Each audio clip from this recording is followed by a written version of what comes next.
미국 없인 한국 반도체도 못 만든다. 현대사 특집 8번째 이야기. 캐릭터 오브 히스토리 지금 시작합니다. 대한민국은 흔히 반도체 공화국이라 불립니다. 삼성전자와 SK하이닉스 두 기업만으로도 전 세계 메모리 반도체 시장의 절반 이상을 차지하고 있죠. 덕분에 한국은 스마트폰, 컴퓨터, 서버, 자동차, 인공지능까지 전 세계 산업의 심장을 쥔 나라로 평가받습니다. 그런데 이런 질문을 던져보겠습니다. 만약 미국이 협력을 끊는다면 한국 반도체는 과연 살아남을 수 있을까요? 냉정하게 말해 정답은 아니오입니다. 1. 한국 경제와 반도체, 떼려야 뗄 수 없는 관계. 우리 경제는 반도체에 지나치게 의존해 있습니다. 전체 수출의 20% 이상 해마다 수백조 원 규모가 반도체에서 나옵니다. 2022년에는 무역 흑자의 80% 이상이 반도체 덕분이었습니다. 삼성전자 한 기업이 벌어들이는 돈은 대한민국 GDP의 20%를 넘는다는 분석도 있습니다. 즉, 반도체가 흔들린다는 건 한국 경제 자체가 무너질 수 있다는 의미입니다. 우리가 반도체를 국가 기관 산업이 아니라 사실상 국가 생명줄이라고 부르는 이유가 여기에 있습니다. 2. 설계 단계부터 미국의 벽. 하지만 이 생명줄은 처음부터 미국에 묶여 있습니다. 반도체를 설계하려면 EDA 툴이라는 것이 필요한데 세계 시장의 90% 이상을 미국 기업 시놉시스 케이던스 멘토가 독점하고 있습니다. 이 툴 없이는 반도체 회로를 그릴 수조차 없습니다. 한국이 아무리 인재를 키우고 공장을 세워도 미국이 툴 사용을 막아버리면 우리는 설계 단계에서부터 손이 묶입니다. 처음 단추부터 잠글 수 없는 상황이 되는 겁니다. 3. 생산 장비도 미국에 달려있다. 설계를 마쳤다고 해도 문제는 또 있습니다. 실제로 반도체를 생산하려면 최첨단 장비가 필요합니다. 대표적인 게 바로 EUV 노광 장비입니다. 이 장비는 네덜란드 ASML이 독점 공급하지만 그 안에 들어가는 핵심 기술, 특히 광원과 소프트웨어는 미국이 쥐고 있습니다.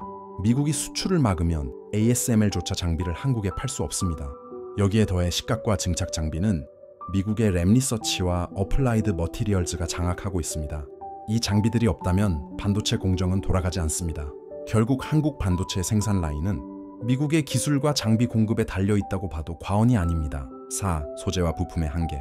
소재 분야도 사정은 크게 다르지 않습니다. 2019년 일본이 수출 규제를 걸었을 때 한국은 특수가스와 포토레지스트에서 큰 타격을 입었습니다. 물론 이후 국산화의 속도를 냈지만 5나노 이하 첨단 공정에서는 여전히 일본과 미국 기업의 소재 의존도가 높습니다. 다시 말해 미국이 공급망을 틀어주면 한국은 첨단 반도체 생산에서 멈출 수밖에 없습니다. 5. 시장 구조, 수요처 역시 미국. 여기서 끝이 아닙니다. 반도체를 어렵게 만들어도 팔 곳이 없으면 무용지물이죠. 삼성과 SK하이닉스 매출의 40% 이상은 애플, 엔비디아, 구글, 아마존 같은 미국 빅테크 기업이 차지합니다.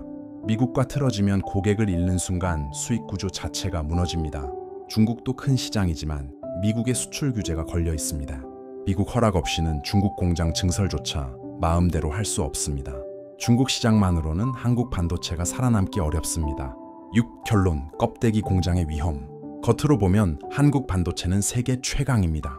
하지만 속을 들여다보면 미국이 기술과 시장을 잠그는 순간 바로 멈춰버릴 수 있는 구조입니다. 한국은 공장은 있지만 핵심 기술과 고객을 쥔 나라는 미국입니다. 그렇기에 우리는 언제든 껍데기 공장이 될 위험을 안고 있는 겁니다. 7. 앞으로의 과제. 그래서 한국은 미국과의 동맹을 유지하면서도 일본, 네덜란드, 대만, 유럽 등과 협력해 공급망 다변화를 시도하고 있습니다. 하지만 단기간에 미국 의존을 벗어나기는 거의 불가능합니다. 한국 경제가 반도체에 지나치게 집중된 만큼 이 의존 구조를 어떻게 완화할 것인지, 그리고 미국과의 협력 속에서 어떻게 우리의 기술 주권을 확보할 것인지 앞으로 수십 년을 좌우할 과제가 우리 앞에 놓여 있습니다. 마지막으로 한국 경제의 심장, 반도체. 우리가 가장 자랑스러워하는 산업이지만 사실상 미국의 기술과 시장에 묶여 있습니다. 만약 그 끈이 끊어진다면 우리 경제 전체가 어떤 충격을 받을까요? 그리고 한국은 과연 그 순간을 대비하고 있을까요? 구독, 좋아요, 알림 설정은 채널에 큰 힘이 됩니다.